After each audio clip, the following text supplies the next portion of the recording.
Nah, apa itu saham? Saham itu bukan kalian pikir ya, ticker, simbol, grafik, angka, itu nanti dulu ya. Saham itu belakangnya adalah sebuah perusahaan. Jadi kalau kalian punya PT, ini kalian bikin restoran ya bareng teman kalian misalnya modalin ya.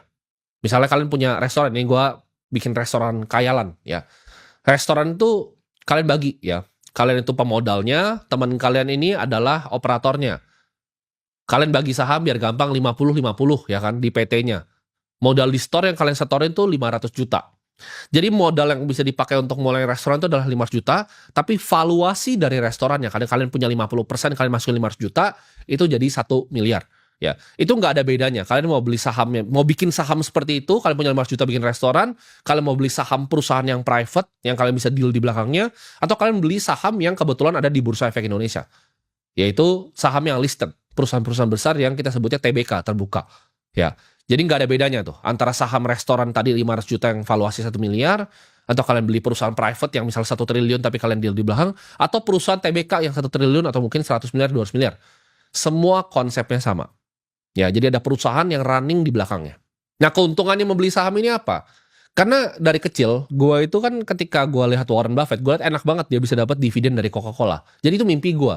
Jadi ini gue pakai yang ke publish aja ya, kalau kalian silahkan kalian Google sendiri Timothy Ronald BBCA, itu kan sempat kebocor kemarin di beberapa berita. Salah satu sekuritas gue pegang 11 juta lembar. Itu dimana dividennya itu sekitar 300-an juta, cuma dari posisi yang satu itu. Ya sebenarnya gue punya lebih di BCA, cuman itu kan yang nggak di disclose. Itu 300-an juta per bulan. Jadi gue tuh basically dapat gaji, teman-teman. Gue dapat dividen pembagian hasil nih dari keuntungan BCA.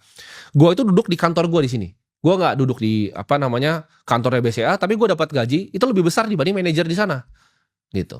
Itulah keuntungannya pemilik saham. Gue tuh bisa sebenarnya kalau gue udah malas ya, gue tinggal di rumah, gue di Swiss, gue ngopi di Swiss, gue dapat uang yang sama. Jadi gue nggak bekerja untuk dapetin uang itu.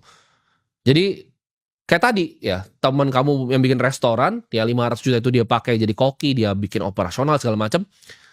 Kamu nyetor modal 500 juta ketika restorannya jalan, misalnya restoran berhasil banget, sebulan tuh bisa jadi dapat uang 100 juta gitu. Ya kamu nikmatin gitu. Dapat uangnya misalnya bagi 2 gitu kan. Net profitnya laba bersih 100 juta, kamu dapat 50, teman kamu dapat 50 ya. Jadi itulah keuntungan sebagai kita seorang pemilik saham. Kita jadi punya bagian dari perusahaannya. Warren Buffett bukan yang bikin Coca-Cola, dia bukan yang bikin Moody's Corp, dia bukan yang bikin bahkan Apple. Tapi dia punya 5% dari Apple. Jadi setiap kali Apple jualin ini ya, direksinya itu pusing-pusing ya kan, mikirin laptopnya apa yang terbaru ya. Dia dapat keuntungannya, dia dapat dividennya, dan dia dapat kenikmatannya. Nah, siapa nih yang nyiptain value investing? Ya, jadi kalau kalian tanya guru gue siapa, gue hanya belajar sama satu orang, yaitu Warren Buffett. Warren Buffett hanya belajar sama satu orang, namanya Benjamin Graham. Jadi ini gurunya dari Warren Buffett, Benjamin Graham. Nah, kenapa value investing? Karena ini dipakai sama investor-investor yang terhebat, yang at least gue tahu gitu.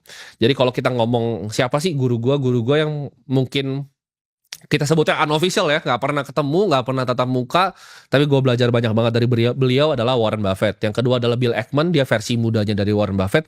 Dan yang kalau di Indonesia kalian tahu, gue punya mentor yang sejak gue umur 19 tahun, itu kalian bisa cross check di videonya beliau, banyak ngajarin gue dari gue umur 19 tahun. Jadi gue kenal beliau tuh udah 6 tahun yang lalu.